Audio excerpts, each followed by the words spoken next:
Donc pourquoi on fait une étude sur les transports et les déplacements? Parce que c'est un gros souci sur le territoire. Quand on n'a pas de véhicule, de voiture notamment pour se déplacer, on a les cars du Transisère, mais vous savez bien qu'il n'y a pas des itinéraires, des trajets forcément évidents, à des horaires pratiques pour tout le monde.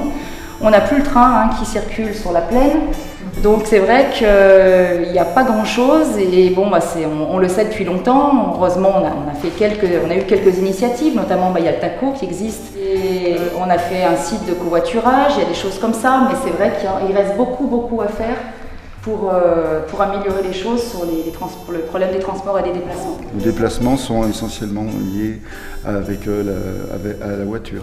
Alors le déplacement se fait par mes propres moyens, étant donné que vu mon âge, je ne conduis pas. J'ai jamais conduit, nous n'avons ni voiture ni rien du tout. Notre déplacement c'était une bicyclette et c'est tout, et nous nous en. Voilà, moi je suis pareil, sans voiture, sans permis. Donc pour me déplacer, je fais les courses avec mes enfants.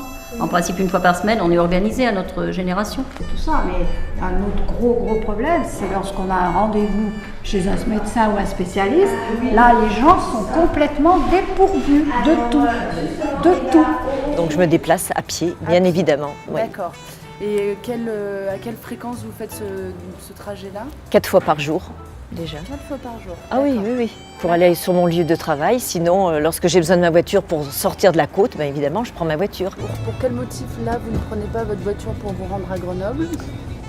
Eh bien, parce que je trouve que le car va très bien. Quand on voit l'essence, les péages, ça ne vaut pas le coup pour le prix. Et en plus, on se laisse monnaie. Et en plus, comment? On se laisse monnaie. Oui.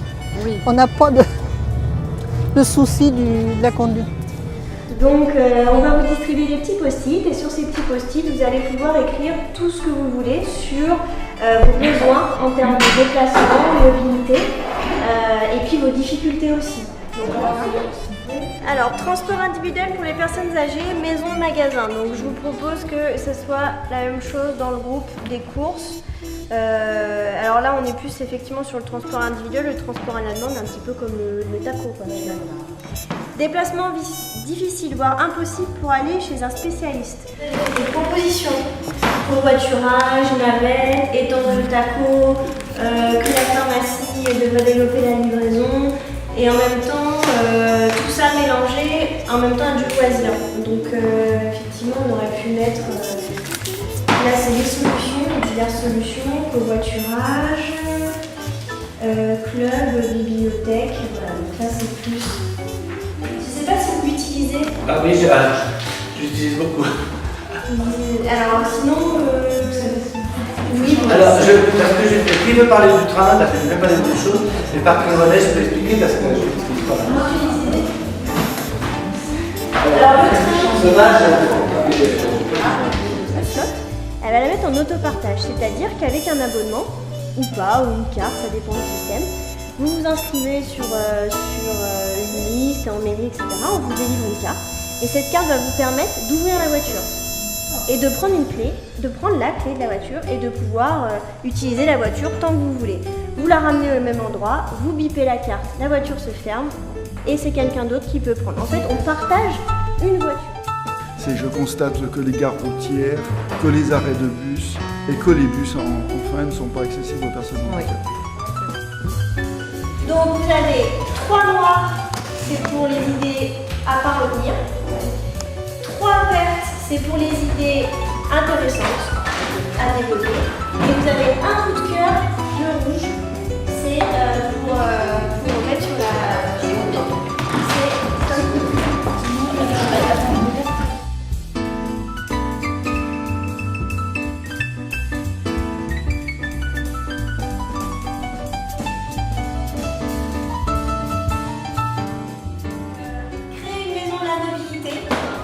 effectivement, c'est dans le sens d'informer sur ce qui existe, sur ce qui va se faire. J'ai l'impression que ça vous a quand même bien plu. Les solutions bien intéressantes, c'est quand même le covoiturage, ce qui ressort. Développer le transport du TACO, c'est aussi quelque chose qui ressort bien. Le schéma cyclable dont je vous parlais tout à l'heure, effectivement pour faciliter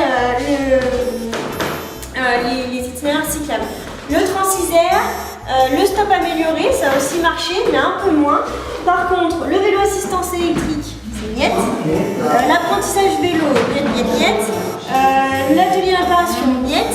Le train, alors là, on a bien compris que c'est rien du tout. Et effectivement, les parkings relais. Je voulais vous remercier pour votre participation. Ça a été très fructueux et très